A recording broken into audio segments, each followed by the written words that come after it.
Rupa Sritam Bhukhavantam Rupa Deepa Malyalajaki Salyantura Pala Palopaha Ropetaya Vaishasha Samstaya Mahata Gita Shruti Mridanga Panaha Koshena Cha Purusha Pashumbhadra Kalya Purata Upadeshayam Ashu.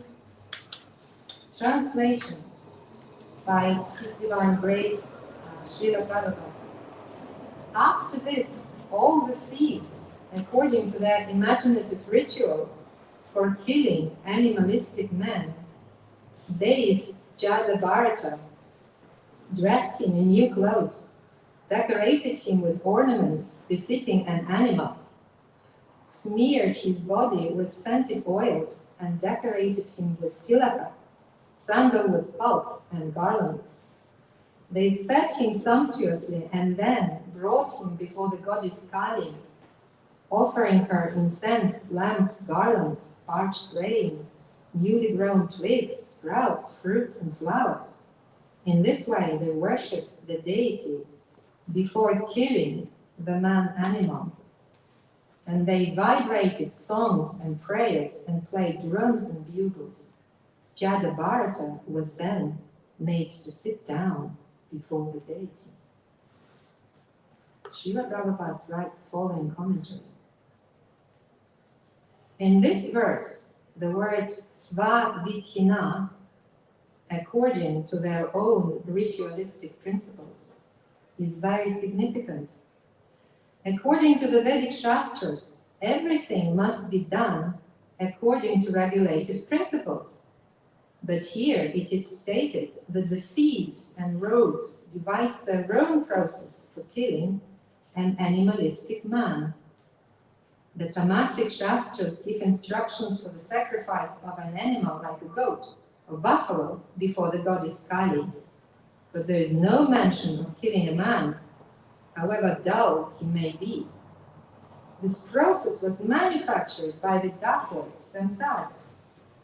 Therefore, the word sva-vidhina is used. Even at this time, there are many sacrifices being conducted without reference to the Vedic scriptures. For instance, in Calcutta recently, a slaughterhouse was being advertised as a temple of the goddess Kali. Meat eaters foolishly purchase meat from such shops, thinking it different from ordinary meat and taking it to be prasada of goddess Kali. The sacrifice of a goat or a similar animal before the goddess Kali is mentioned in Shastras, just to keep people from eating slaughterhouse meat and becoming responsible for the killing of animals. The conditioned soul has a natural tendency towards sex and meat eating. Consequently, the Shastras grant them some concessions. Actually, the Shastras aim at putting an end to these abominable activities, but they impart some regulative principles so that gradually meat eaters and sex hunters will be rectified. Srila Prabhupada ki jai. Om Gyanatimirandasya Gyananjana Shalakaya Chakshurum Militanena Tasmai Shri Gurave Namaha. Shri Chaitanya Manobishtam Stapitam Yena Bhutale Svayam Rupa Kadamahyam Tadati Svadantikam Vandevam Shri Guru Shri Yuddhapadakamalam Shri Guru Vaishnavascha Shri Rupam Sagrajatam Sahagana Raghunatham Tam Vikam Sajivam Sadvaitam Savadutam Harijana Sahitam Krishna Chaitanya Devam Shri Radha Krishna Padam Sahagana Lalita Shri Vishnu Kamritamscha He Krishna Karuna Sindhu Dinabandho Jagatpate Gopisha Gopika Panta Radha Panta Namastate Tatta Kanchana Gaurande Radhe Vrindaveshwari, Vrishabham Sundarevi, Pranamani Harike, Vanchakalpatarvyashta, Kripa Sindhubhya Evacha, Patitanam Pavanabhyo, Vaishnavibhyo Namo Namaha. Shri Krishna Chaitanya Prabhu Nityananda, Shri Advaita Gadadhara, Shri Vasudeva Gaura Bhakta Hare Krishna, Krishna Krishna, Hare Hare, Hare Rama, Hare Rama, Rama Rama, Hare Hare, Hare Krishna, Krishna Krishna, Hare Hare, Hare Rama, Hare Rama, Rama Rama, Hare Hare Krishna, Krishna Krishna, Hare Hare, Hare Rama, Rama Rama.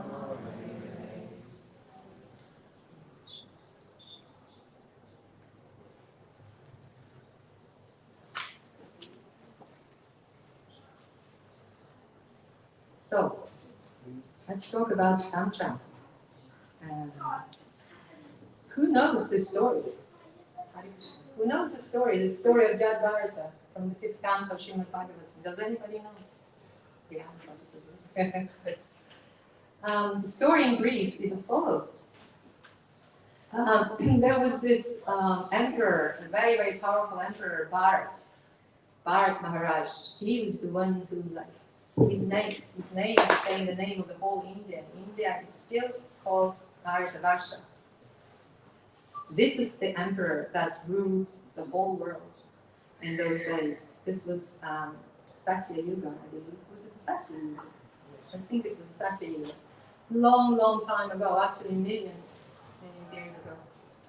So anyway, he was very powerful, very beautiful. He had it all. He ruled the whole world. But because he was a devotee, a spiritually realized person, he lives as prescribed by the Vedas. He leaves home, he leaves all his beautiful palaces, beautiful wives, everything, and goes to the forest to practice, to worship Narayana in the form of the sun.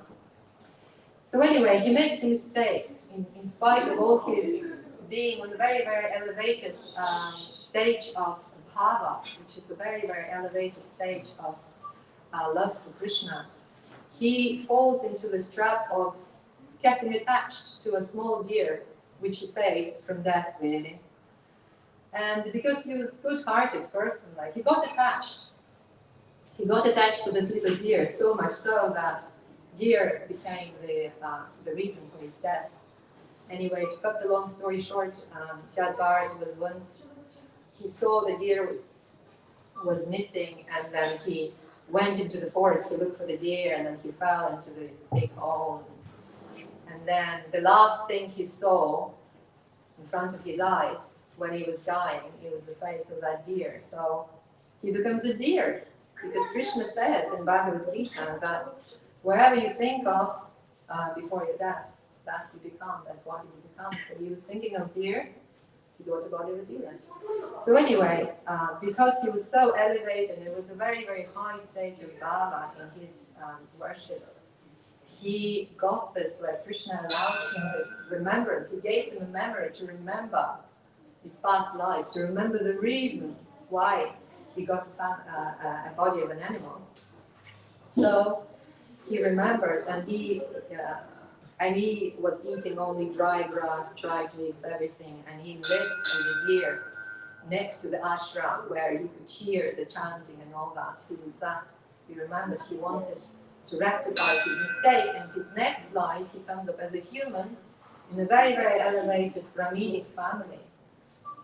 And he had a few brothers, and then he was named Jada Bharata. The reason why he was called Jada, because he pretended, because again Krishna allowed him, he gave him memory, he remembered his past life, the life of the deer and the life before that he remembered. So he didn't want to take any chances. He acted as if he was a dull, stupid man, so that nobody could talk to him, could associate with him, so that he never ever attached to anybody, because he wanted to go back to Krishna, to go back to the spiritual world. So he acted as a dumb person. So then, at some stage, as the story goes here, some of the dacoits, you know what dacoits it means? It's people who rob others, right? They were miscreants.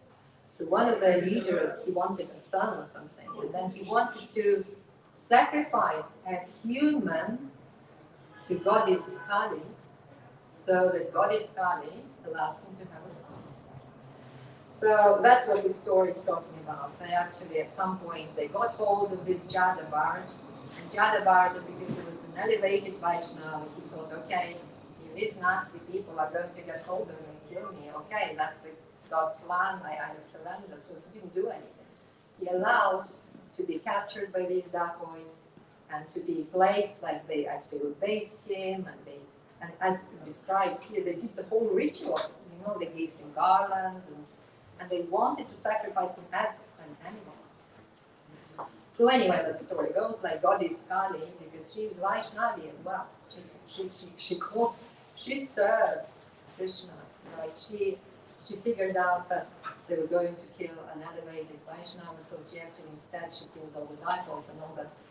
But that's not. So the reason why I brought up this story is that this story clearly shows this tantra, because tantra it actually means one of the meanings of tantra is a book. We also, like in our Gaudiya Vaishnava Sampradaya, we also have a tantra, a book called like, what do we know? What tantric book we have? Tantra is actually, like, tantra usually in this context, in the context of worship, it means agama. Agama is something, a ritual or a process that comes down from a disciplic succession, like in it comes down by acharya. So our book in our Sampradaya is Pancharatra. Pancharatra is telling how to do deity worship. So it is Tantra, but this Tantra is in the mode of goodness. It's Vasudeva Sattva. This is it prescribes how to worship Vishnu, right? Well, in nowadays, like not in nowadays, like in Kali Yuga, this Tantra, or Agama, or this deity worship, it takes the form of under the mode of ignorance, and it becomes because just like people here, like these dacoits, because there's lots and lots of people in Kali Yuga so fallen, they're after their material desires. They want things to be done for them. They're no longer want to worship Vishnu, so they're worshipping Maya. They're worshipping Maya, which is like the worship material energy. So, like in India, this tradition is called, as you know, Shakta tradition, the worship of goddess Durga.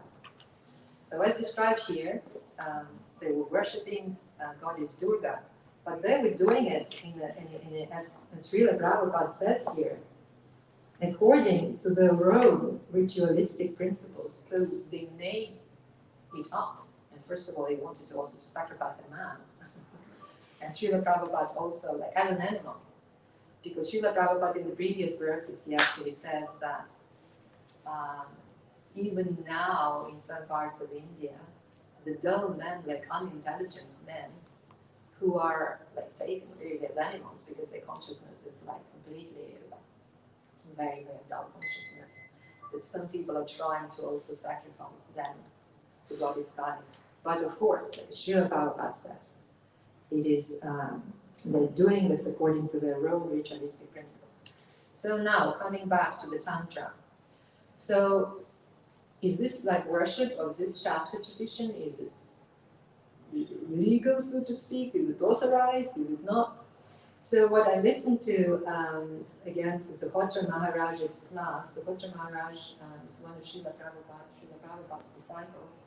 And also I listened to the class by Chaitanya Chara Prabhu, who is one of our elevated Vaishnavas, who's a scientist. So he's You can hear him a lot on Spiritual Science website. Anyway, he does lots of podcasts, very interesting. As a scientist, he looks at religion as a scientist. So, so they say that this Tantra or this Shakta tradition, there's two divisions to it. One is called Dakshina Marg. Marg is a path. And the other one is called Vama Marg. So Dakshina Marg is right-handed path. Vama Marg is left-handed path. So in the right-handed path, in this Dakshina Marg, the worship of Durga is taking place. So when Durga is worshipped as the Supreme Mother. So, and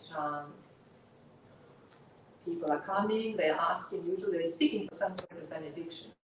There's a certain ritual, they have their own tantra, it's all like done as per the scripture, right? So they're worshipping Durga as the Supreme Mother, and the priests, apparently, they're given this clairvoyant powers from Durga. You know what clairvoyant is? It's a funny English word, so it means like foreseeing the future. So you can come to the priest and give some sort of donation, and you can pray, and the priest can tell you the future, the past, whatever, you know. This is what's going on, like in the Shakta tradition.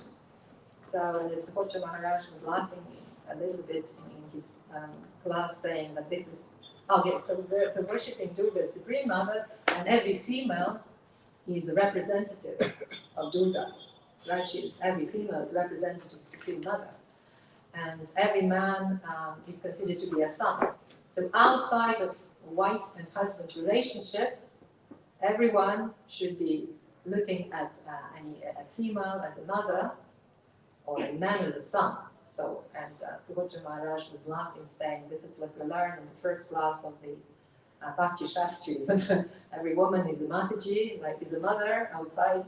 If she's not your wife, she's your mother. This is how you should be treating, like even for us, like in our Gaudiya Sampradaya, we call every female, we call Mataji, like mother. And we call every man, we call Prabhu, that's even higher. Prabhu is master. So that's as though we're developing this humility mood, like every person is higher than me, is my master. That's how we train our humbleness. So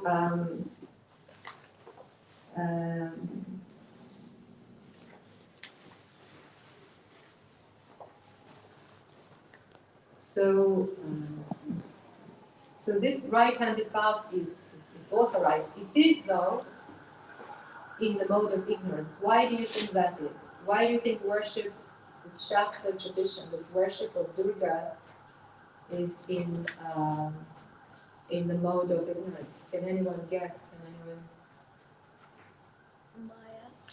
Yes, correctly, because this is worship not of Vishnu, not of the supreme absolute truth. It's worship of Maya. Maya is material energy. So, and we know, like, if we study Srimad Bhagavatam, in a few cantos, it's very, very thoroughly explained to us, like how when the word is being created, it's created first, our mind, our intelligence, everything we think is smart, is created out of tamasic energy under the influence of tamas. So anyway, so that's correct. So this, even if it's authorized, it's legitimate, so to speak, but it is worship in the mode of ignorance. What about this left-handed path? Left-handed mark, Vama mark, is actually, it's worship in the mood of, well, I am Shiva, and Durga is not my mother, she is my consort. That's what this Vama Margi think. And this is this is the mood, okay? There's no longer Supreme Mother, Durga is my consort. And there's so many funny, you can't really even imagine how bizarre the conclusions out of this philosophy and out of this approach can be. I don't know about you, but I saw lots of books about Tantra yoga, sex yoga, sex tantra, and if you could Google any of those, you would see lots and lots of videos, lots of websites where beautiful, really beautiful females would be talking about spirituality in this mood. You know what I mean? Because the mood is I'm Shiva, like, and I'm combining. I have this intimate relationship with a female, and in the process of this intimate relationship, we get enlightened. So basically, like what in our tradition, we know from Bhagavad Gita even, like Krishna tells us, that the sex appeal that everybody, like every living being has, it's a very, very powerful and destructive force. If it is being unleashed on the society, it can cause lots and lots of problems. We'll come back to this a little bit because it's very, very interesting. So, Bhaktivinoda Thakur, as I said, in his Harinam Chintamani, he says that this Tantra is becoming a religious path of the whole world. So, how many of you heard about voodoo? Lots of people heard. Yeah, exactly. Because I remember I've seen quite a few Hollywood movies about this voodoo, you know, when somebody wants to put a spell on somebody and then he goes to this voodoo priest, and this voodoo priest creates a little doll or something and then puts needles and the other person, then he puts a spell and then that person gets sick or dies. Or all this is all this black magic. This is one also an example of this Vama mark. The reason why you can tell that voodoo is also this left-handed tantra is even in their language, they call their priest Bokur in their language in Haiti. Haiti. What's the right way to pronounce Haiti? So Haiti, they call them Bokur, and Bokur means left hand actually. So all the way in India, they call this left hand marquis, you know, they're doing that black magic and all that. And in Haiti and in Africa as well, voodoo is quite popular. So it's one of the examples of the form of this left hand tantra. So,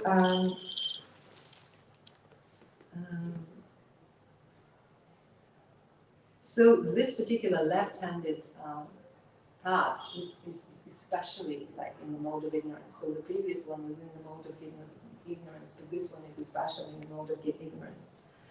And as I said, again, I repeat this, Bhaktivinoda Thakur is saying that Tantra is becoming the Dharma of Kali Yuga. So you probably, everybody should know who knows scripture a little bit or studied a little bit, but there's 3 phases of Dharma. Can somebody name the 3 phases of Dharma or even 1 phase of Dharma? No, not Dharma, Artha, Kama, Moksha. No, those are the 4. No, it's actually the karma, the jnana, and the bhakti. So like the 3 paths of Dharma. Basically, you know what karma is, right? Like karma is I enjoy myself, I enjoy this material world, but I do everything like following the rules that are prescribed in the Vedas. That's a karma kanda, right? This is one path. And then another path is jnana. Jnana means, in Sanskrit means? Knowledge. So it's a path of knowledge. And the next one is bhakti. Bhakti is when we're past, okay, we've done the karma kanda, we've had enough, we have the knowledge, we know that liberation doesn't do it all. We come, or some people come to the stage of bhakti. Bhakti is what? Is devotion and service to the Supreme Lord. So if you look at the common, almost all the religions, or even anything spiritual that is happening in this world, it also, if you can find all these 3 phases in all of them. And the reason, I forgot to share this, the reason why my friend Pavani actually, she asked me, like, why do you want to speak on this topic? Why Tantra? And then, after reflecting on this, I actually came to the conclusion that so many friends that I have, or I used to have, colleagues, like even relatives, who consider themselves a little bit spiritual or spiritual, they all actually, they're so confused. So many funny ideas, concocted ideas and theories that they believe in, and they change them. Today they think I'm this new age spiritualist, which believe in mind, body, and spirit, whatever that means. And I believe in the self, and the self is in me. And I'm connecting with the supreme consciousness that is out there, and I am going to join it someday, or something like that. Anyway, something like that. I can't even say it. I remember I was talking to one Mataji, one lady there when I was in Israel, the temple, and she had this funny necklace on her neck, and I was looking at it. I couldn't figure out what it was, and she came from this big yoga conference, and her husband is a devotee. So I said, "What do you have? Some sort of stone?" And I don't know. I don't want to shock anybody, but I'll have to do it. It's actually, she told me boldly that it's a vagina. Excuse me. But I said, what? What? Why do you have that on your neck exactly? And she started telling me like all sorts of funny things, and she lost me on this third question because I was mesmerized. I was like, did you believe in that? That's what you worship? Or anyway, so and also recently, again, like when I said, like when Bhavani asked me this question, I looked in and I just thought, why this topic? I had 4 grandchildren actually. Like two of them are 6-year-old, very very smart little girls, and one of them, Ruslana, asked me recently. She said, why do so many people not believe in Krishna? and I just said, yeah, why? And then the other one, Milana, she said, why do people not believe in God? And I said, yeah, why? Then I was speaking to like one of my son-in-laws, Mark, and I said, do you believe in God? And he said, yes. And I said, so what do you believe in? Like, how does it look, your God? And he said, well, I believe in nature. He said, nature's around. I believe in nature. I worship it. And there's Mother Earth. And there's something else. And he was going on and on and on and on. And then he lost me again. So I couldn't figure out what is it exactly that he's worshiping, like Mother Nature, right? And then I have a friend, and also when I kind of asked her gently, like, what do you believe in something? She told me, yeah, believe in nature. So anyway, this is why I'm just like trying to explain why am I actually thinking about this topic so much. So I wanted to share the findings of these elevated Vaishnavas. So who established that there's all these 3 phases of Dharma, Karma, Dhyana, and Bhakti Yoga, can be also found in any religion and any sort of spiritual path in the Western world. For example, he said, that this Karma Yoga in this world now, the Western world, is materialism. This is Srila Prabhupada actually, like on a few occasions in Srimad Bhagavatam, he calls materialistic scientists, he calls them Shaktas. The 2 purports, I can't remember now where, but he calls material scientists Shaktas, basically worshippers of energy. And this is what the scientists do. They study nature, like how do things work, how does the planets revolve around the sun, or what is the speed, and all these things. But they study them without connecting all this to the creation, like who created all this. Like, why there's so much order? Why? Actually, the word cosmos, it comes from a Greek word, which means order. So how come an order come out of something that is like chaotic or doesn't have a creator? It doesn't make any sense, but yet it does make some sort of scientist to, some sense for scientists. So anyway, so this materialism, materialists, they actually have their own philosophy, and it is a naturalistic philosophy. They study or learn about material energy, about nature, and they try to, the philosophies get to become as natural, as much natural as possible, to become, we are a product of nature, that's why we should be natural. And the conclusions that come out of this philosophy is that we are educating our kids about sex from the age of, I don't know, 7 or 9 sometimes, because it's natural. You see, there's the consequences of this kind of philosophy. And then they study rats in their labs and what some other animals, whatever, and then they let them go through the mazes, and then they make their conclusions, and then they apply those findings onto the humans. So basically, they observe the behavior of the animals, and then they put these ideas onto the human behavior. They draw their conclusions. So it is very naturalistic philosophy, which actually leads to some very, very dangerous conclusions, like this sex education in schools from a very young age is one of them. So that's naturalism, materialism, they're atheists. Right? This is what it's a karma. It's a karma kanda, but a perverted karma kanda. It's a karma kanda when we enjoy this life, we enjoy sex because it's natural. That's a naturalistic philosophy, or perverted karma kanda. The jnana, what about this jnana stage? It's even more interesting. Right? Jnanis, oh yes, the material scientists, they pretty much disregard consciousness. It doesn't exist for them, right? They only look at matter.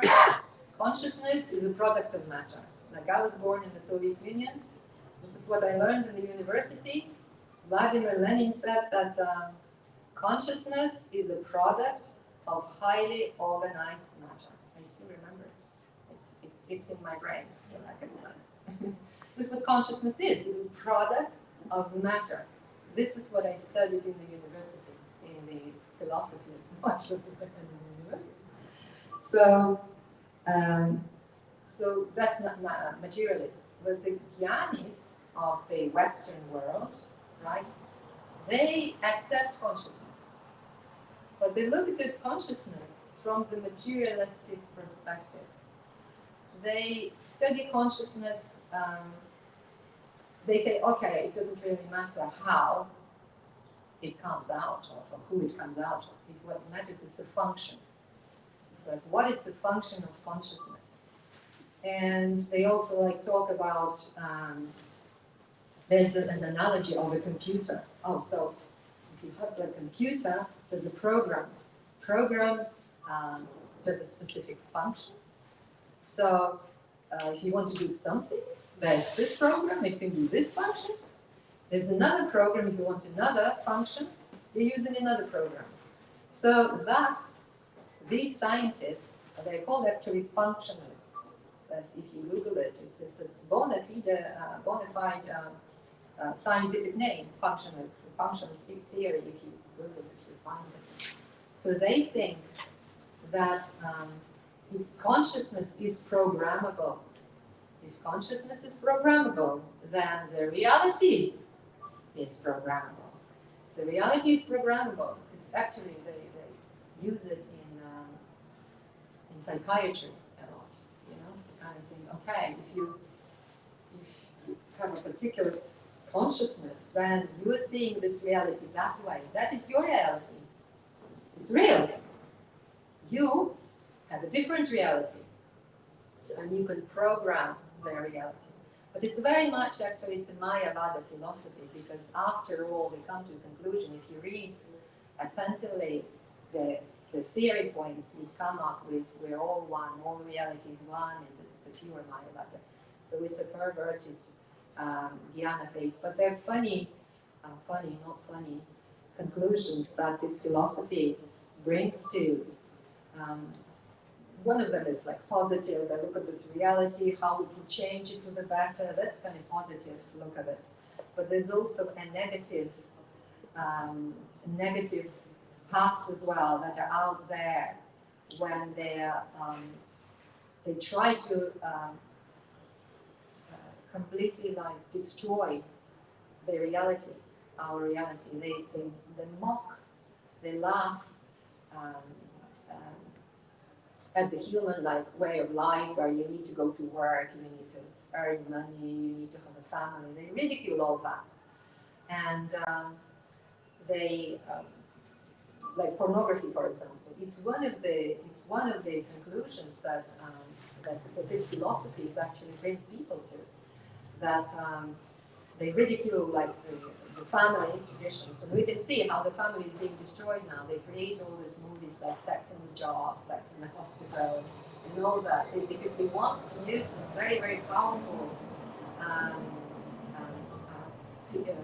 sense that we have, like the sex that is by default, it's very, very strong at us, and they unleash it at the society to completely destroy it, to make it void, to make it nothing.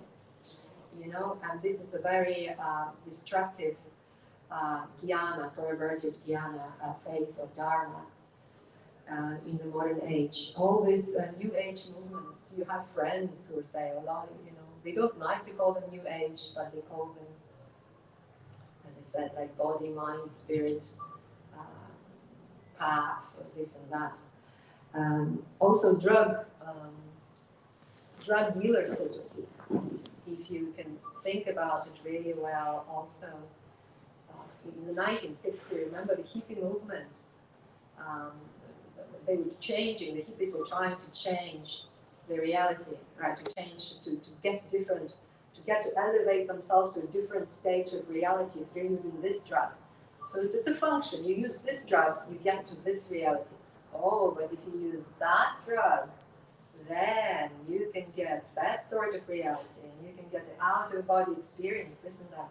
So anyway, you can see how these philosophies, because they're perverted, they're not based on any scripture. They're not, there's something that has been concocted. They lead humanity to a blind alley path, so to speak.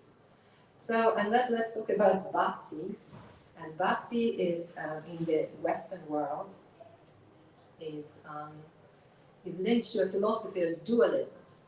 You know, the whole Judo-Christian religions, they're based on this dualism, but not dualism as spirit and matter.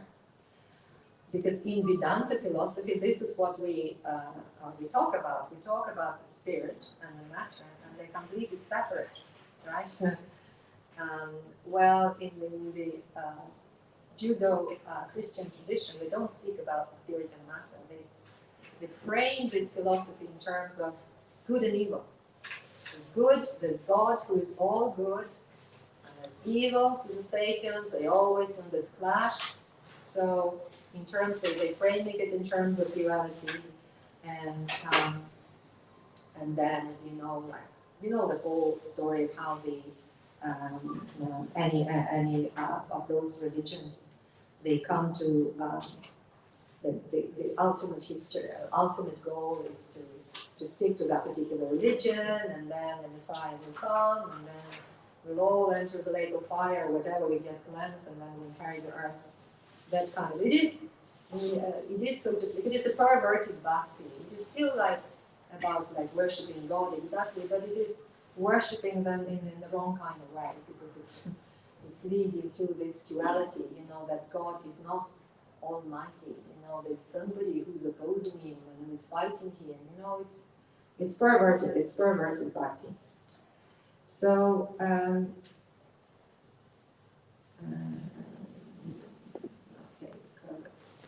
so, and as to go back to that verse, Srila Prabhupada's verse, that we can see from his comments that conditioned souls are given some concessions for sex. This is actually, he says here, they're given some concessions for sex and meat eating in the Shastra, but the goal is to put an end, so eventually to put an end, like through living your life and getting this out of your system. And if you're doing everything under the right guidance of the Guru, your senior Vaishnava, you get it out of your system. And so basically it's to follow in some regulative principles. But as you can see that the tantric paths, they're doing quite the opposite. And we can see how, we all can see how the mankind is falling into the abyss, really. Like it's getting nowhere, everybody's feeling it. It's like, in spite of how, even like in the developed world, especially for somebody who comes from the country which is not supposed to be, which is called a developed country materially, you come to a more advanced materially country, but you can see the people are less happy. It's like, you just study. You know, there's lots of research done, but the people who live in the more advanced materially countries, they're less happy. They just lose this happiness. It's just they lose it. And then, obviously, the spirituality takes this funny shapes with funny philosophies that are drawing us into the wrong sort of paths. And as Subhatra Maharaj was saying, it leads us to the blind man's alley. So what to do? What do you think should be done? Okay, I'll tell you what should be done. Yeah. Lord Chaitanya told us, Hare Nama, Hare Nama, Hare Nama eva kevalam, kalau nasti, nasti eva gatir amrita.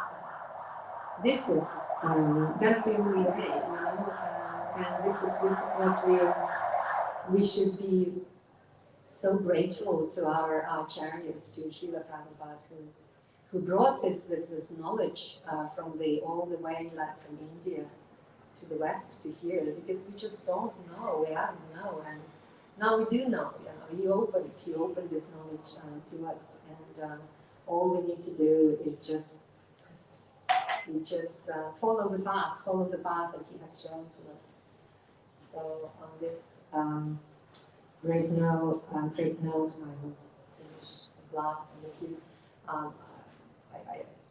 I'm just calling up for a discussion because I think it's an interesting topic, because you probably also observed the things that I observed, and Prabhu told me, and you, Prabhu, that you watched a podcast recently. There's somebody in India with an audience of 40 million people who is talking spirituality, and they recently had this talk about the Tantra also in India. Maybe you can share. Somebody, would you like to? It was TRS. TRS, yeah, TRS. That's the website. Yeah. The website. Can you share? Can you share something with us? Is it coincide with something that I brought up today or not? No. Okay. Right. But is there something that stuck in your mind? No, not really, because it was just a TV introductory discussion, and then it broke up into different sections. Yeah. Because that's interesting. Let's say even in India, this left-handed margis, so to speak, this whoever they are, you know, like could be shamans, could be voodoo priests, could be this and that, but they're actually, this is what Chaitanya Charan Prabhu, that Vaishnava that I mentioned, he says that if when Vedanta, let's say what we study in the Vedas, it clearly separates matter and spirit. And let's say we, Vaishnavas, what we do, we are still using the Tantra, we are accessing. We're doing this ritual, we're offering this, we're offering matter to God, who is spiritual. But what is the purpose? The purpose is to reach the spirit through matter. While what the tantrics do, especially like black magic tantrics, what they do, they're trying to manipulate the subtle matter to influence the gross matter. That's what they do. They're all on the material plane. And that's the difference. Because as I said, as well, we also have our agama or our tantra, we have our rituals. We cannot really pin them down in the Vedas. That's why it's called agama. It's something that comes down through very esoteric tradition. But because what we got our tantra from Srila Prabhupada. He got it from other acharyas that come from the disciplic successions, and they're all self-realized souls. We accept it. But as I said, the goal is to use the sun, to use matter to approach the spirit, to ultimately realize spiritual matters and to come to the God through this process of devotional service. While the tantrics and all what's happening in the material world now, even this is actually working with matter, subtle matter, to approach, to change again the some gross matter, to ask something. Let's say, interesting, the Sahotra Maharaj noticed that if you take Christianity, Catholics, let's say Catholic Roman Church, you can see clearly, all their rituals are very, very tantric. So they're worshipping Mother, just like Durga in the Shakta tradition, they're worshipping Mother. And the worshipping is it with wine in the church, back in Christian church. And this is what Durga in India is being worshipped with wine.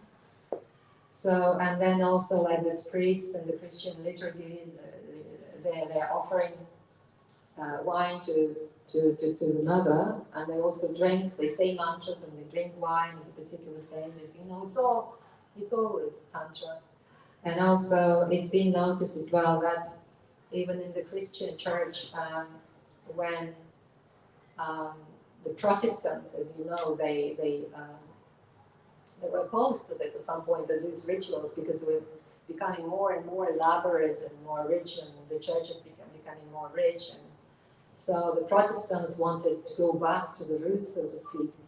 But what happened to the Protestants? The Protestants, the way it was formed eventually was it became the Masons, the Freemasons, especially in Italy, because the Freemasons took place, this movement occurred from the Christian church, from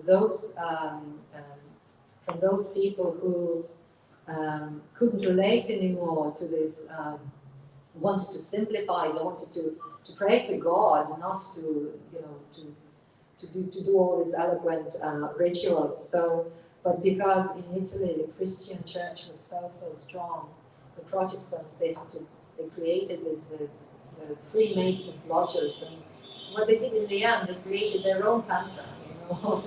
Again, I still remember a few Hollywood movies that I watched a long time ago about these Freemasons. Their rituals are pretty horrible. What they did, they still again. It just proves again what Bhaktivinoda Thakur was saying, that this tantra is very, very attractive in this age of Kali Yuga, because it allows you, or you think, it allows you to manipulate matter to your own, to achieve your own means. And it's interesting that in India as well, some of the Shakta traditions, they have this tradition or sect, called Uttarakali. So they worship young virgin girls, just like Mother Mary is also, she's a virgin. She's a mother, and she's a virgin. So, and Uttarakali, they also worship them with wine. So again, this is like, it just clearly shows, not clearly, but you can see them. You can draw your own conclusions. So anyway, maybe somebody want to share something, or nobody wants to share. Mataji has a question. Yes, please, Pavani. Thank you so much. Yeah, the one who organization to answer questions. Yeah, thank you so much. It was very nice to hear how you connected Shakta religion to how the Western philosophies, or how it evolved, how it became here. So thank you so much. I just have a small question. I'm just trying to connect it. In the Bhagavatam, when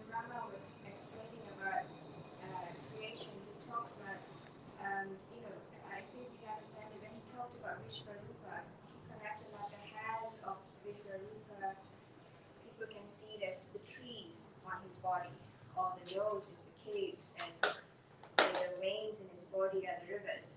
And so this is like a preliminary meditation for those who do not know Krishna as a person. So for them to study nature and then connect it to Vishvarupa. So the question is, in the West, there is also the worship of nature like shamanism, or they have it holotherapy breathing, understanding, prana in a different way, and acknowledging that nature is superior to us. It almost sounds like it's their way of a preliminary study or of approaching the supreme. So is it really all that bad? No, it's not. Really like, when you're saying right hand, but in the mode of ignorance. Yes. I mean, when we live in such an artificial time, when we hardly have our foot on the ground, they say stepping on the ground is good, breathing fresh air, acknowledging. Yeah, no, I agree. There's nothing wrong in worshipping nature. But the point is that's a difference. I thought I tried to explain that. What you said about Vishvarupa, it's meditation on the spirit through matter. That's precisely what Chaitanya Charan Prabhu was trying to explain, that in the Vedanta philosophy, yes, like we can teach to beginners to meditate on Vishvarupa as the universe, right? The veins of the rivers, the hairs on his body, our trees and all that. But why? Because we want to bring the consciousness through the purification of the processes, to bring them to spirit, to God ultimately. While, like what I mentioned, my son-in-law, the reason why they worship nature, because they want nature. They want to be as close as much to nature as possible, and it's natural. That's why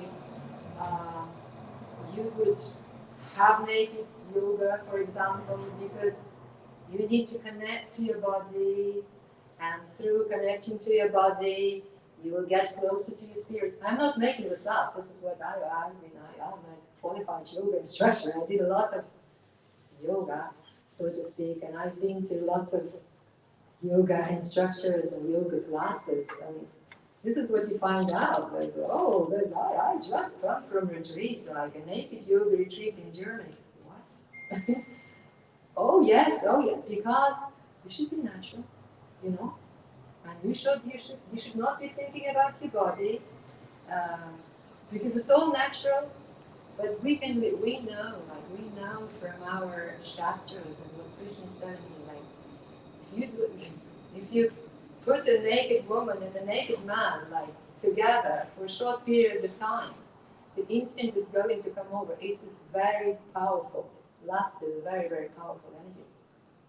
And instead of unleashing it, we should be controlling it. If we don't control it, we're lost. We'll be in this wheel of samsara for gazillions of years. So I think the difference here is that with Vishvarupa is teaching through the matter, bring them up to connect, to approach the spirit, while all the so-called naturalists that try to manipulate the subtle matter to, after all, to get to the gross matter, to their body or whatever.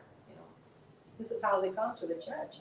I buy you a candle. I have God. I give you a candle. You give me this. You give me a good life. You give me a good job. You give me this. You give me that. That's all what modern religion is, or Shakta tradition is. This is why they're worshiping Mother Durga, because they know she can do things. And so also all these shamans as well. What they do, they appeal to these ghosts. They like in India. In India, they appeal to ganas. These ghastly associates of the horrible forms of Shiva. I think one of the forms of Shiva is Kala Bhairava. So Durga has also Kali. She's here called Kali.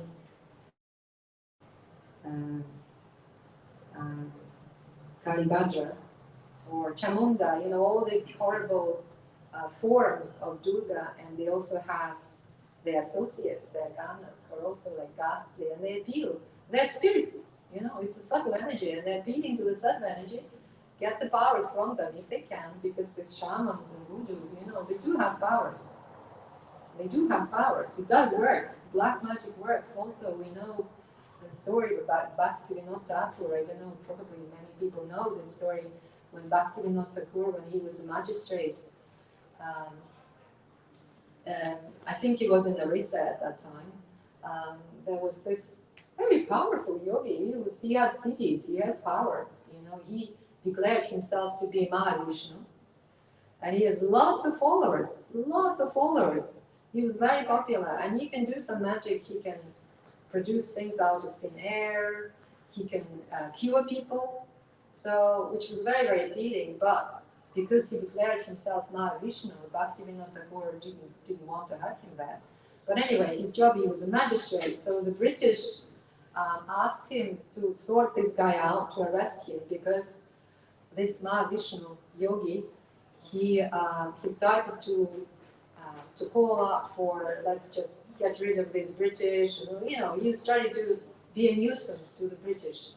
And that's why, like, Bhaktivinoda Thakur was asked to go and arrest him.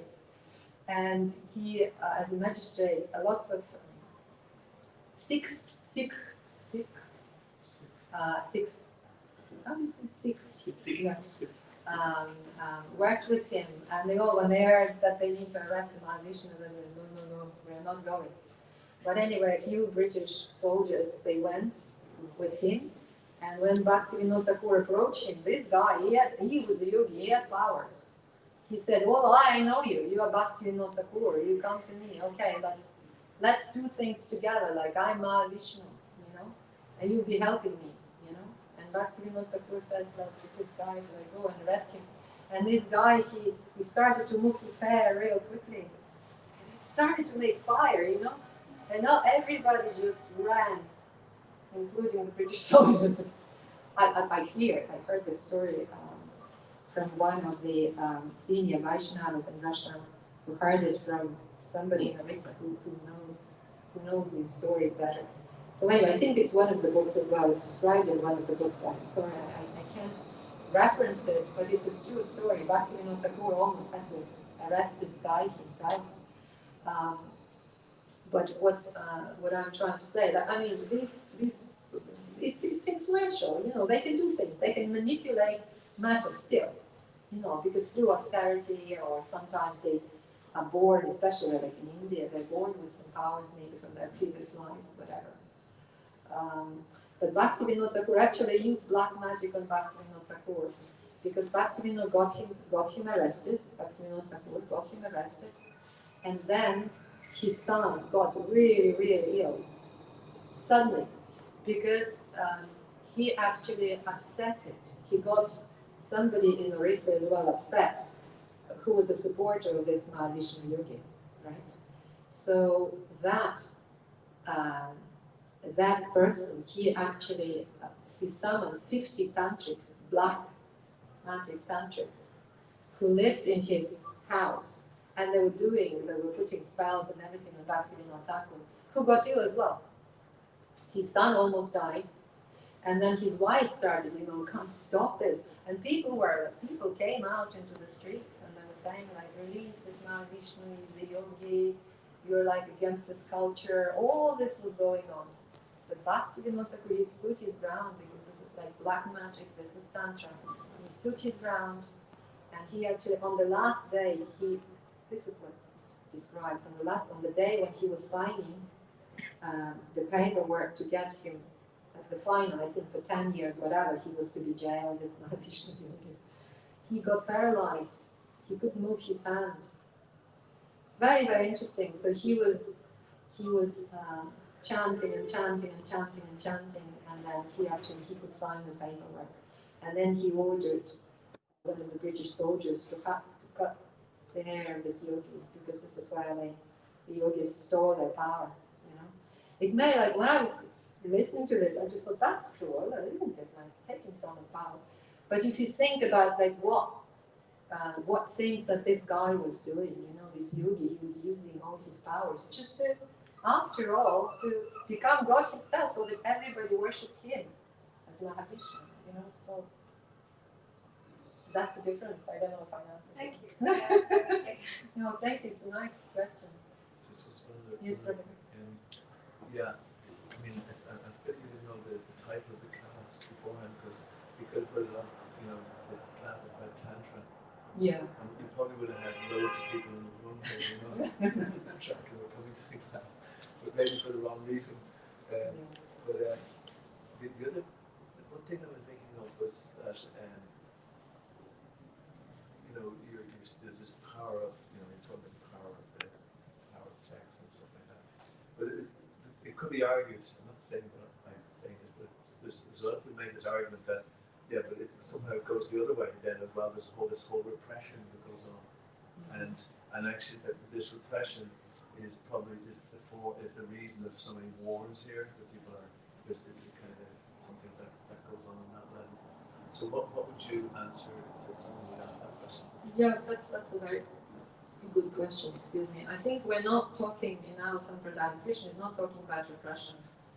Krishna is talking about controlling. Like controlling meaning when if you know what, let's say, the sex impulse could do for you. In the by Krishna's arrangement, there was in India there was this Varna ashram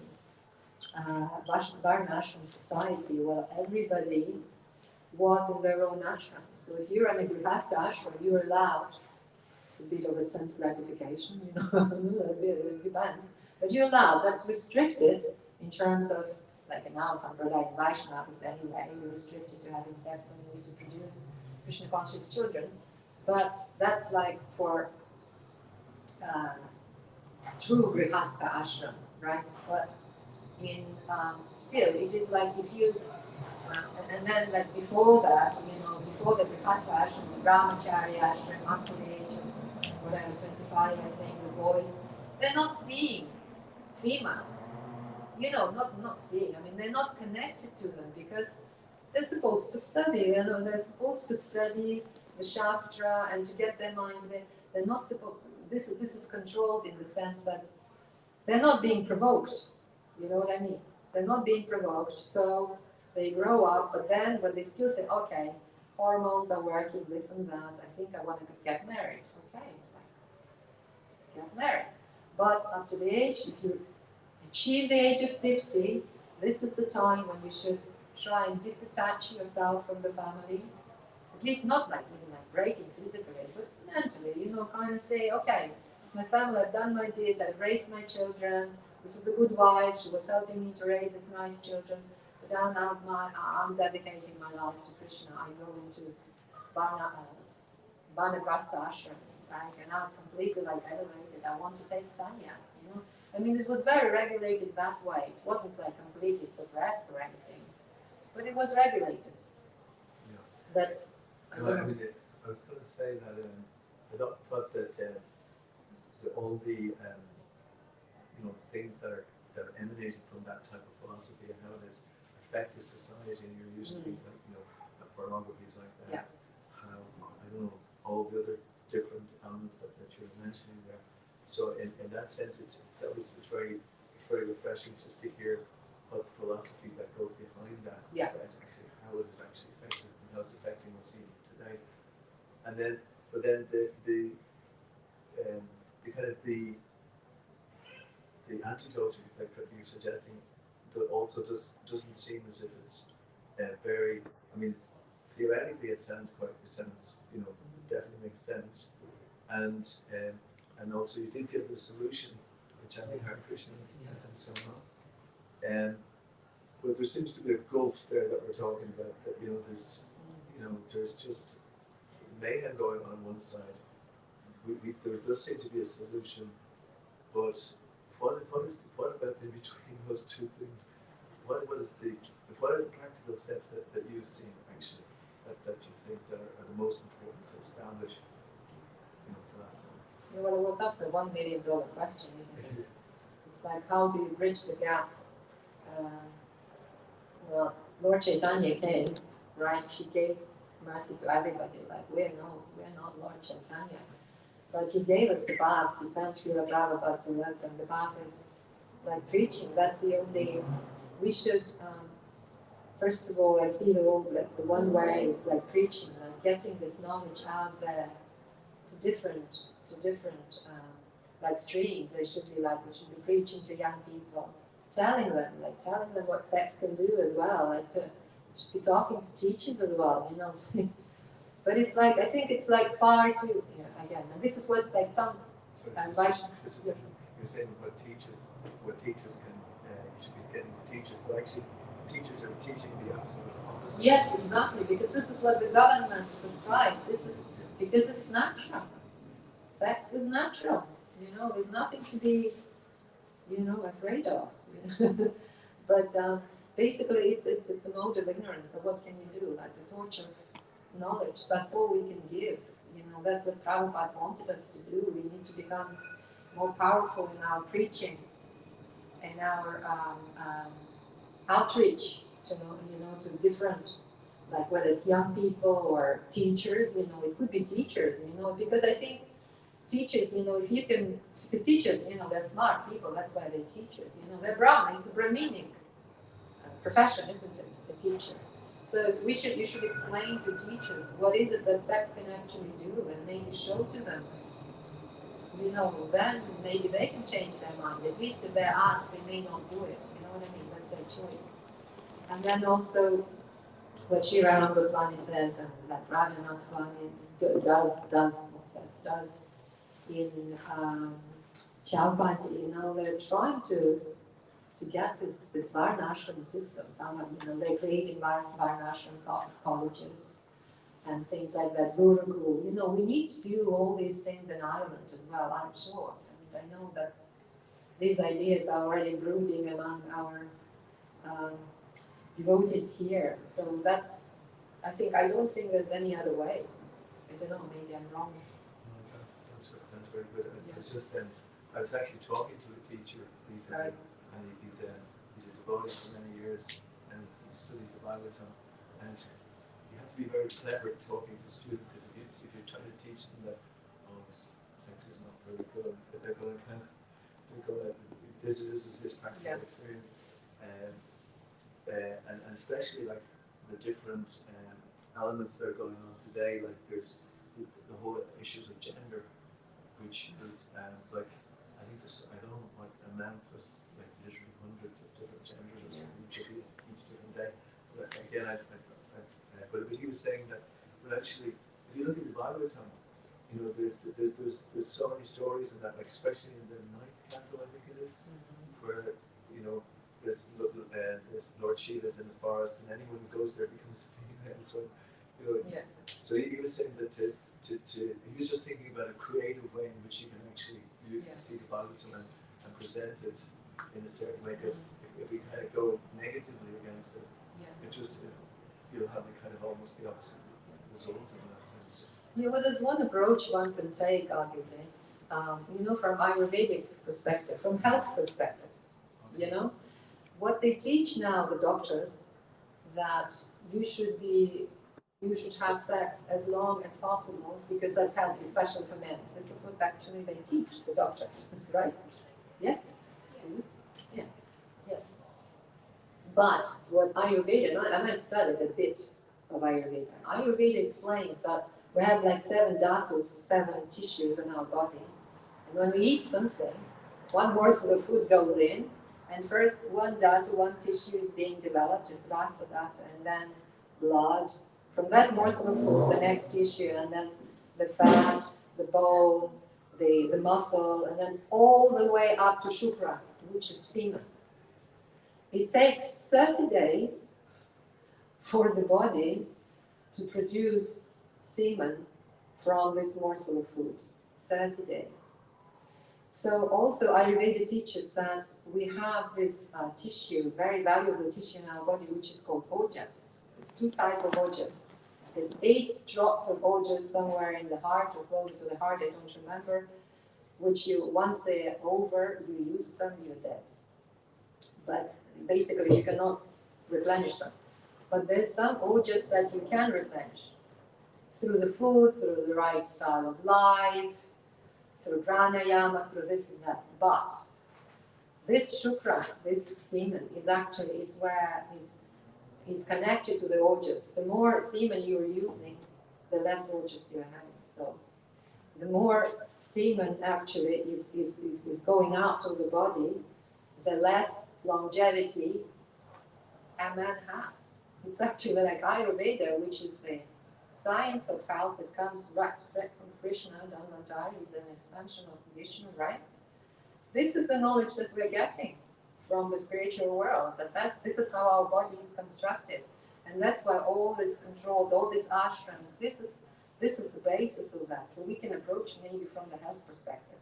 But again, you have to teach Ayurveda for a person who doesn't know anything about anything. You know what I mean? I'm talking about teachers here. Some basic information. Yes, some basic Is information. really good, Exactly. is a good start. Yeah, yeah.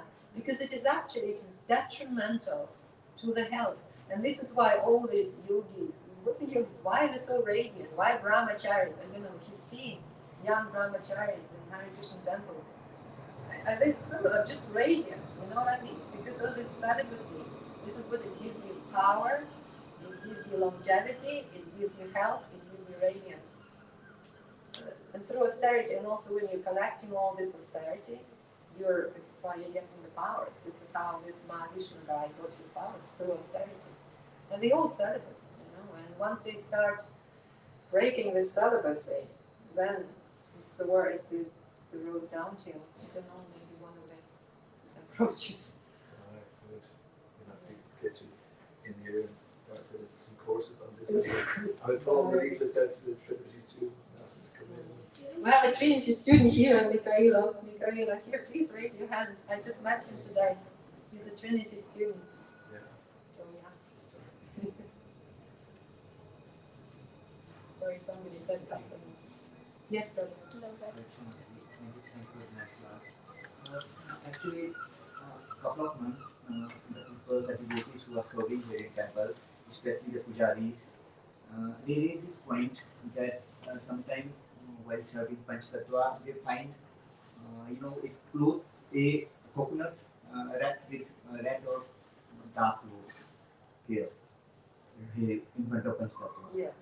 So, and they are quite afraid, touching that object and then what to do with that. So they raise this point in WhatsApp, and I think they are still not sure what to do with these kind of offerings. So, I just want to, ask like, what could be the reason behind that person, what kind of mindset the person would have, offering that object to Panchtattva, to Krishna. The coconut wrapped with a cloth. Especially red cloth. All right. I actually met the person who came and brought coconut wrapped in the cloth that you're talking. Okay. That person has made a vow of offering 12 coconuts or something. So it's just a vow that they are doing. They're just keeping their vow to, maybe they've asked something and they've got it. And that's why they're offering those. So there's nothing wrong with that. I met them, I saw that. Sorry? No tantra. No, there's nothing. They removed the coconut in front of me, they wrapped it, and they just put it there, they made the prayer and they left. And I told them, okay, we won't be using it. Maybe you can take it back home with you, make some chutney or something with it. So there's nothing wrong with chai. I met the person. I got maybe one more question. About what you said. They said there are only two fruits you should offer to Krishna. It's a banana and a coconut. The reason behind it is that we should be offering apples. Because those apples are contaminated. They give the seed. If we eat the apple, the seed falls down, the tree grows, and that seed, which has been contaminated, is contaminated. Therefore, we should not offer only banana and coconut. Because they are not contaminated. And where does it says like that? Is it in the Shastra? That was sent to me by a niece of mine.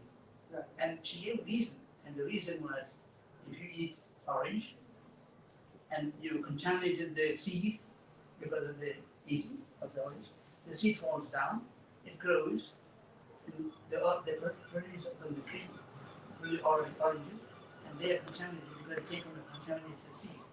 That was the explanation she gave me. I think There's a lot something. of vegetables that have seeds in them that we eat, like Yeah, tomatoes. exactly. We offer lots of vegetables with seeds to Krishna, so we shouldn't be offering them. Yes, I understand what you're saying, but I was just making Yeah. a point But there. Prabhu, if we Yeah. are not offering to Krishna and we are eating that without offering, then also, that's not good. So whatever we are eating, we should offer it. You know that. Yeah. We should But all if we are following what you advise, then it means we will be eating papa.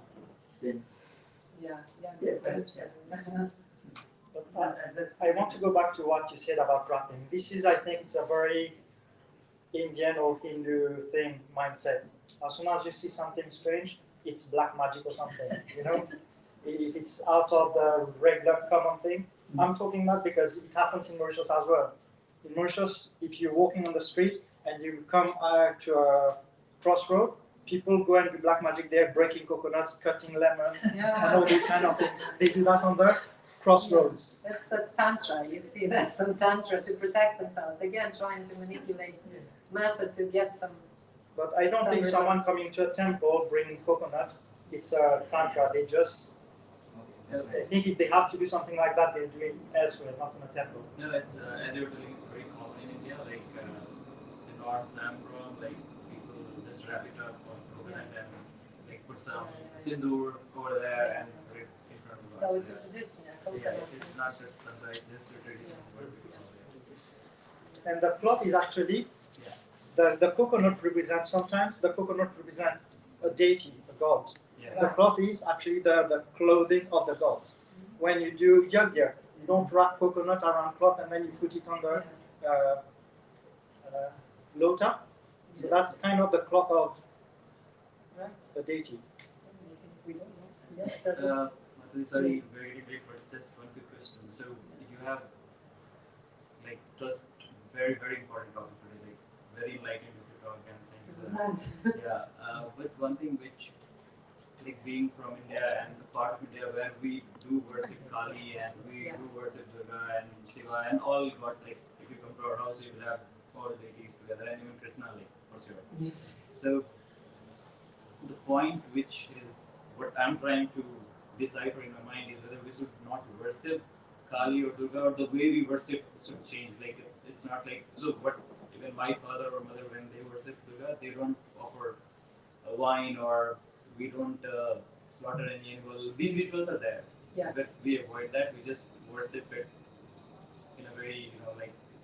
I understand. Like my friend Pavani here, she's from Malaysia. She's from the family, like from the Hindu family that also had an altar with all possible Jain gods there. But this is a very, very materialistic approach, as you can understand.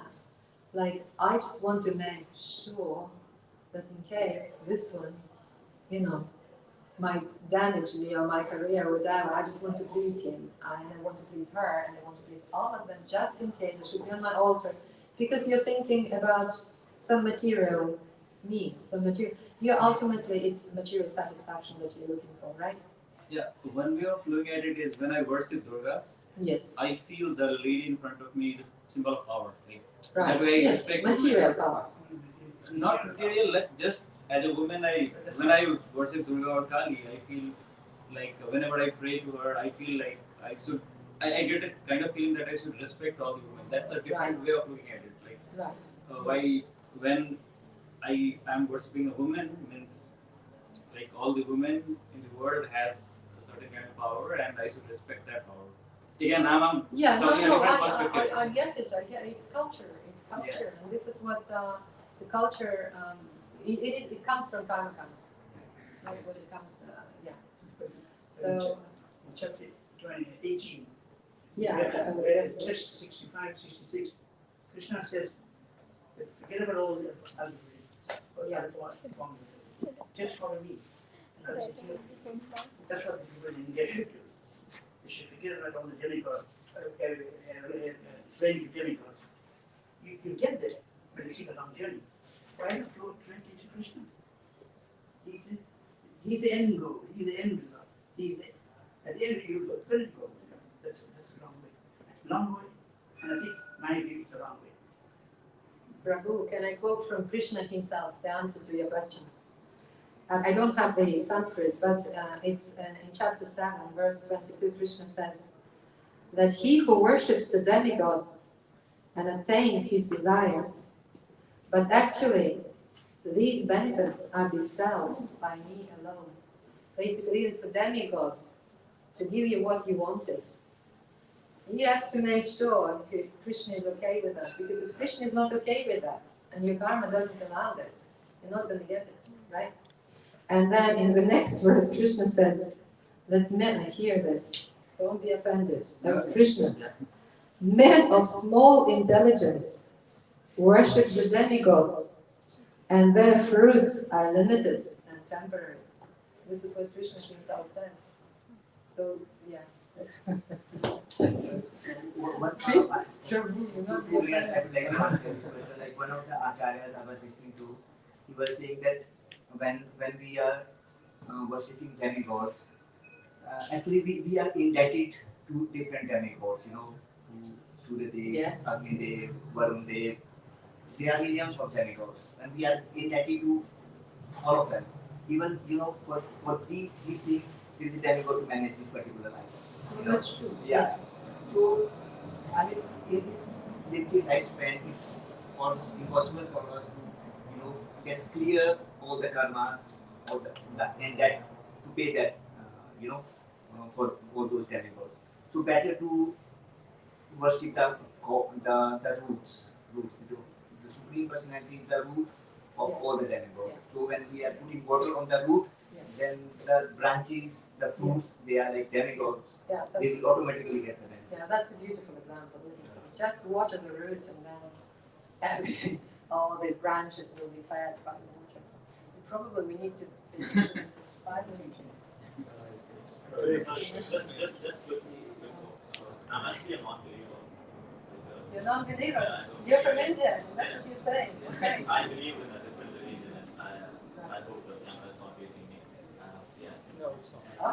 So We don't know basically, that. I just want to No, say don't. this, an offering to God is something I believe is what you want to do it or what you want to do. It's Sorry, basically could you speak like, up a bit? for example, you're offering something to God. Like, let's say I go and I light a candle. It's like a religion that's being followed. Like say for Durga Puja, I have a friend who believes in the goddess Durga, and they do offerings and stuff like that. Like in the Bible, Moses is one of the prophets in the Bible. He did not have a son or a child for almost 90 years even after his marriage. And then once he was having a child, he got a male child. And then God put him to test, saying, now you've got a child. I want you to take a child to the top of the mountain and offer a sacrifice. And God says to him that do not take anything with you. Do not take any animal. Do not take any fruits, vegetables along with you. Just take your son and use yourself for them. And then he believes in God's testament and he goes. And then God says, sacrifice your son. So, sacrifice your son to me. And then he never questions God. And then he lays his son there, tries to sacrifice him. But then God comes in front of him. The Holy Spirit comes in there. And then he stops and says, you're so faithful that you will now onwards sacrifice an animal to keep this covenant between us. So, sometimes various religions, they say sacrifice a goat. Like in Islam, during Bakrid, they sacrifice a goat as a thanksgiving to God. I believe that is one way. I wouldn't say that is materialistic sacrifice, asking for needs from God. Maybe it is like thanksgiving to God. Like today, there was a miracle that happened in my life. I was walking down the road. I was with my AirPods. It's noise cancellation, and I was crossing without seeing the zebra crossing or the traffic. I just walked there. And then there was a bus which is coming. I don't know what happened to me. A sudden wind just pushed me back. And I lost my job also. And I just said, God, I just need a job for tomorrow just because I do part time. I just went and asked, if it's your will to be done, let it be done. And then at evening, like half 4, I just woke up and then I have a shift for tomorrow. So sometimes, offering is also a thanksgiving rather than, asking for whatever you need in your life. No, I'm not saying that you shouldn't be thankful or grateful or worshipping whoever you want to worship. But it is like what we are in our sampradaya, what we are always, we talk from scriptures, we do not make things up. And what you're saying, it is approach of a karma kanda. You know, there's lots of demigods, and you worship them depending on what you need.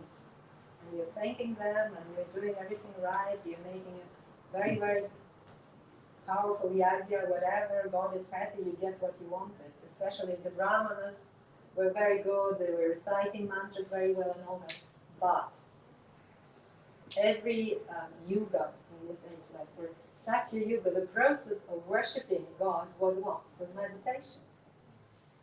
Big sacrifices was the method of worship in Treta Yuga. Right?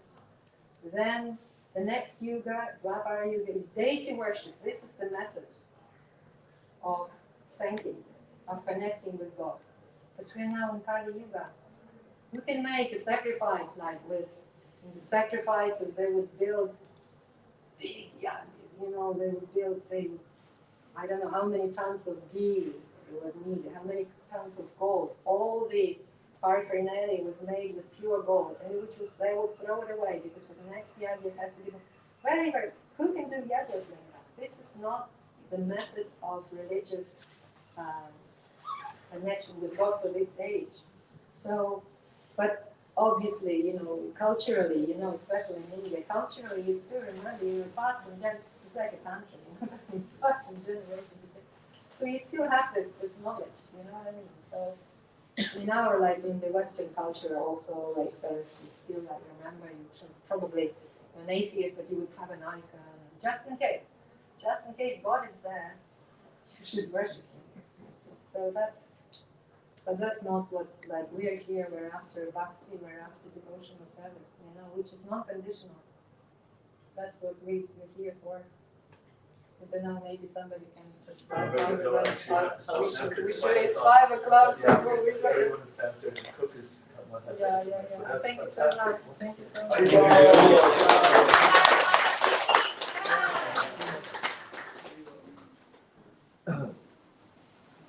So there's one more yoga we're going to perform now. It's going to be the arti, and then we're all going to sing along, which is also the Sankirtan yoga.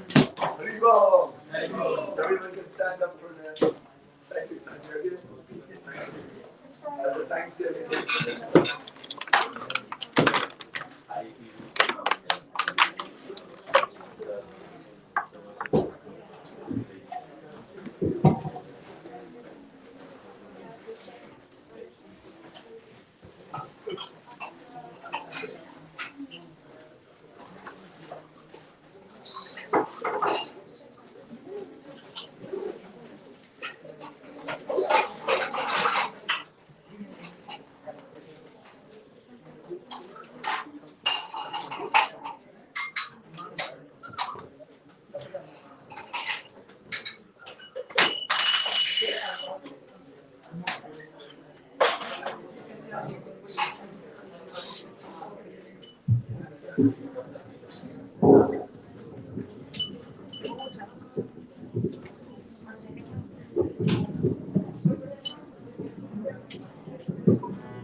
I just want to get a line there so I can read it as well.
जय ओम विष्णुपाद परमहंस परिव्रजकाचार्यस्तु तस्य कृष्ण कृपामूर्ति अभयचरण रविंद्र भक्ति विद्वान स्वामी श्री प्रभुपाद की जय ओम विष्णुपाद परमहंस परिव्रजकाचार्य अस्तु तस्य कृष्ण कृपामूर्ति भक्ति सिद्धांत सरस्वती ठाकुर स्वामी श्री प्रभुपाद की अनंत कोटि वैष्णव वृंद की नामकाश निर्दास ठाकुर की वृंदावन श्री गोस्वामी गणों की गुरु शिष्य परंपरा की इस्कॉन प्रेजेंट आचार्य गणों की प्रेम से गौ श्री कृष्ण चैतन्य प्रभु नित्यानंद श्री अद्वैत गदाधर श्रीवासदि गौर भक्त वृंद की श्री श्री राधा कृष्ण गोपीनाथ राधा कुंड श्याम कुंड गिरिराज गोवर्धन की श्री वृंदावन मथुरा द्वारका धाम की नवदीप मायापुर धाम की पुरुषोत्तम क्षेत्र जगन्नाथपुरी धाम की गंगा माई यमुना माई की भक्ति देवी तुलसी महारानी की पतित पावन हरिनाम संकीर्तन यज्ञ की ग्रंथ श्रीमद् भागवतम श्रीमद् भगवद गीता की बृहद मृदंगा की श्री श्री गौर आरती की अधिक मास महामहोत्सव की निताय गौर प्रेमानंदे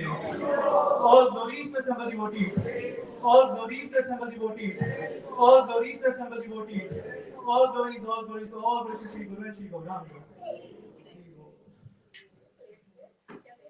Ugram Vidam Mahavishnu Dulantam Sarvadomukam Narsimham Vishanam Bhadram Mrityo Namamyaham Vidam Mahavishnu Dulantam Sarvadomukam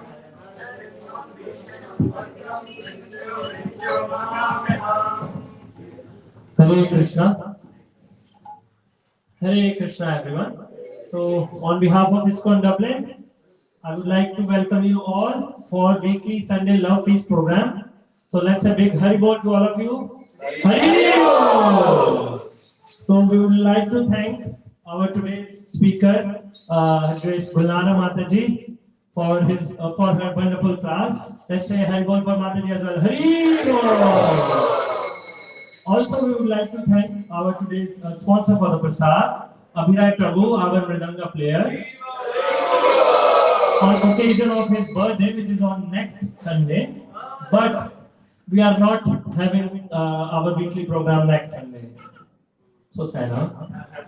But why we don't have? Because we have our annual chariot or Rath Yatra festival, which is a very big festival. I think one of the biggest Indian festival of Ireland.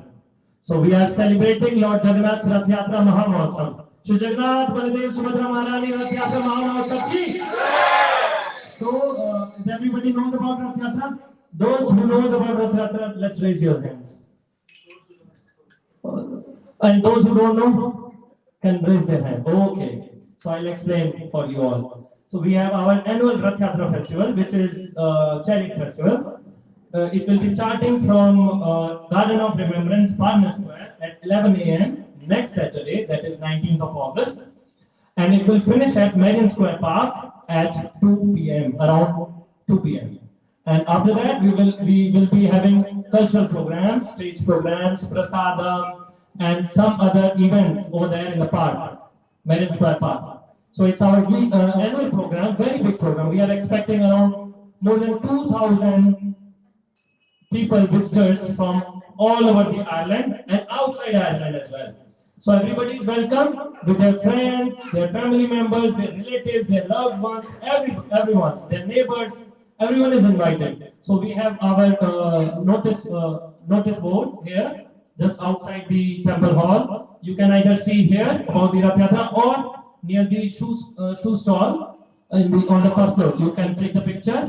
So you can register on Eventbrite just to help us to cater you well, because we want to get an estimate of how many people are coming so that we can prepare the prasad food, because we will be having a free food for every visitor there. So you can register on Eventbrite for free, even though if you will not register, you will get prasad, but just for helping us, you can register there. So that's our annual big festival. But there's one more big festival is coming next month. Is there anybody knows what's that? Yes, the biggest appearance day celebration of the year. The appearance day of Lord Shri Krishna, the Supreme Personality of Godhead. So last year, we actually more than expected numbers of visitors came here in the temple. Because of that, we were not able to serve them properly. So to serve them properly, we decided this year to celebrate the celebrations in a bigger space, which is a Orla House in Gunny Hill, Rathfarnham, Dublin 16. So you can also find the information of Rath Yatra, Janmashtami and other festivals in our WhatsApp group as well. If you want to join our WhatsApp group, you can scan the QR code, which is also there on the notice board there. So we are celebrating Janmashtami on 7th of September, evening 6 p.m. till midnight. So we have plenty of events, plenty of celebrations program, free feast, free entry for everyone again. If anybody would like to contribute in any of the terms, like if they want to be a volunteer, if they want to serve, if they want to contribute in monetary terms, if they want to sponsor food or decorations or flowers or abhishek, anything, they can contact us. There are plenty of opportunities for each and everyone. So just spread the word, invite everyone on behalf of temple. You all are hosts, you all are welcome. Let's come together. Let's make these festivals a biggest one and give a nice impact to all the community here in Ireland, and give our Indian culture, our Vaishnav culture, our culture of Vedas, scriptures in a nicer way. So Hare Krishna, big Hari Bol again. So now we have Narsimha Aarti, and then after that we will be having Prasad in the Govinda's restaurant on the ground floor. And if anybody would like to help in Prasad serving, they can also join us. Hare Krishna.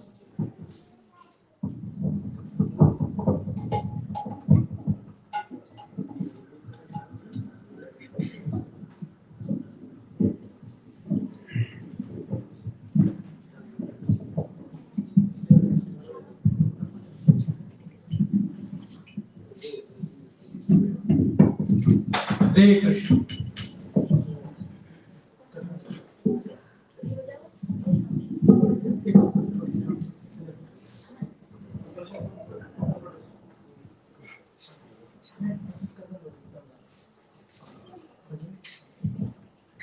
Namaste Narasimhaya.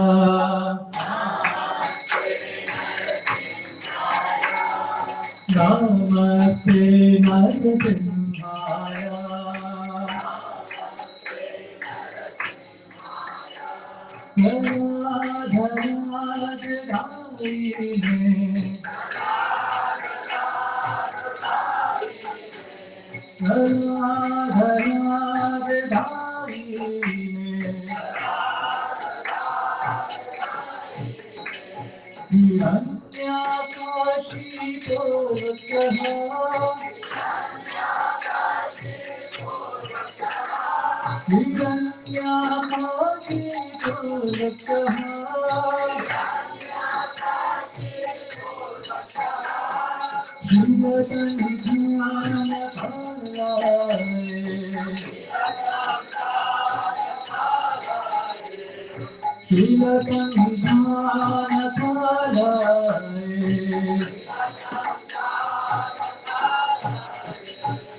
So those who want to do volunteering for prasad distribution, they can go first, and then everybody can come.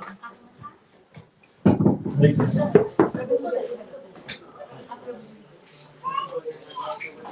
I